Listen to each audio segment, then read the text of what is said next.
Nah, amalan ini ada setidaknya 6 sampai 7 amalan. Hari ini saya janjikan untuk mengurutkan amalan-amalan ini. Ya, saya ingin tes dulu apakah Bapak Ibu masih ingat atau tidak. Satu apa? Istighfar. Istighfar. Saya tuliskan satu, istighfar. Apa dalilnya? Bacaan Al-Quran. Baik, Quran surah ke-15, dalilnya ayat ke-9. Ya, inna nahnu nazzalna dzikra. Kami telah turunkan Al-Quran sebagai zikir. Jadi kalau Anda baca Al-Quran, itu Anda sedang berzikir. Kemudian bisa juga hafalan Al-Quran. Anda menghafal misalnya. Baik.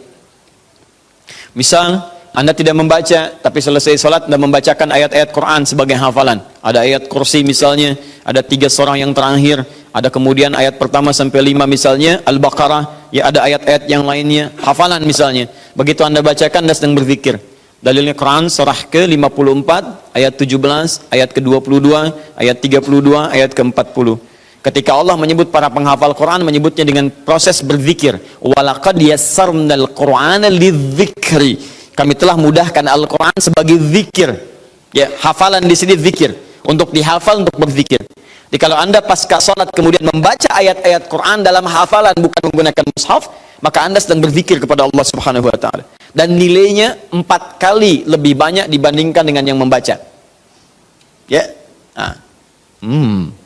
Apa? Doa. Doa itu juga sebagai zikir. Ya, Quran surah ke-7 misal dalilnya ayat 205. Wadhkur rabbaka fi nafsika tadarruan wa khifatan wa dunal jahri minal qaul. Ketika Allah meminta kita berdoa, kalimat doanya dalam bahasa perintah menggunakan kata zikir. Wadhkur rabbaka.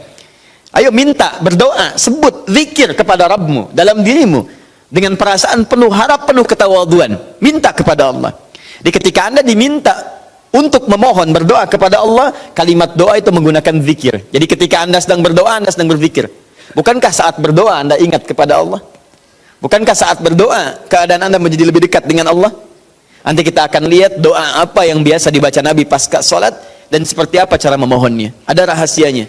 Anda tidak menggunakan ini sangat disayangkan. Anda kehilangan momentum, dipercepat untuk memudahkan seluruh proses kehidupan Anda. 5, masih ingat? Salat. Nanti ada lagi amalan. Pasca salat ada salat. Di begitu selesai assalamualaikum, assalamualaikum, kapan kemudian ini kita mesti tunaikan salat yang ini? Dan ada rahasianya juga. Bahkan salat yang ini boleh jadi akan memberikan syafaat dengan izin Allah kepada hamba-hamba yang dirasakan kurang amalnya. Karena ketika amalan-amalan fardu tidak bisa menolong Anda dari proyek akhirat yang telah Anda cita-citakan untuk masuk surga itu, maka yang akan dicari pertama kali diantaranya adalah amalan yang ini. Maka Anda ketinggalan dari itu yang bisa membuat situasi tegang saat di akhirat.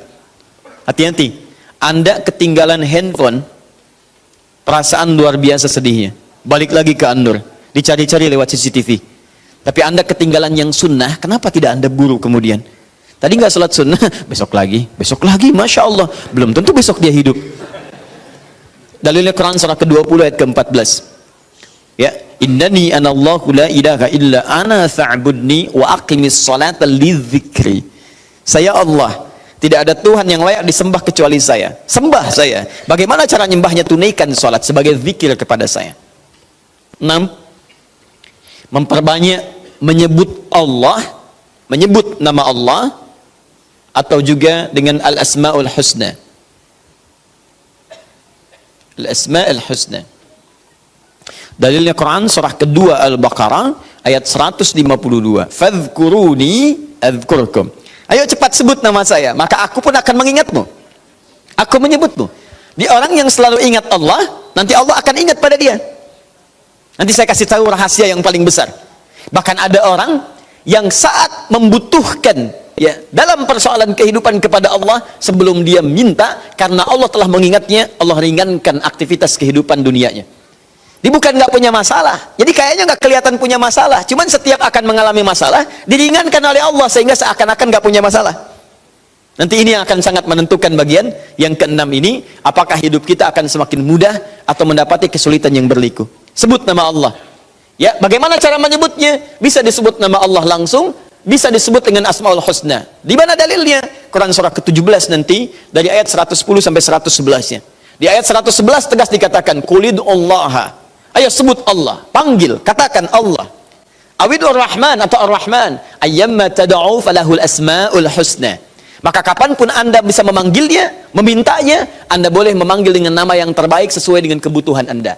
Nanti saya kisahkan, ada orang baru selesai sholat, kemudian menyebut nama ini, dan satu di antara nama yang paling luar biasa, ketika dia selesai kata Nabi, dari mana kamu tahu menyebut dengan nama itu?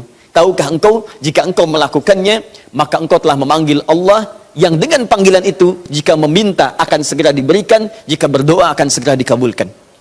Rahasianya luar biasa. Nanti kalau sudah tiba waktunya. Hadisnya sahih. Ya. Saking sahihnya, ini ditempatkan oleh Sayyid Qutb di dalam satu kitab yang Al-Aqaid Al-Islamiyah, padahal kitabnya tentang akidah. Ketika membahas tentang asma wa sifat, nama-nama Allah Subhanahu wa taala. Hadis ini dimasukkan, padahal hadis ini amalan tentang amalan pasca salat.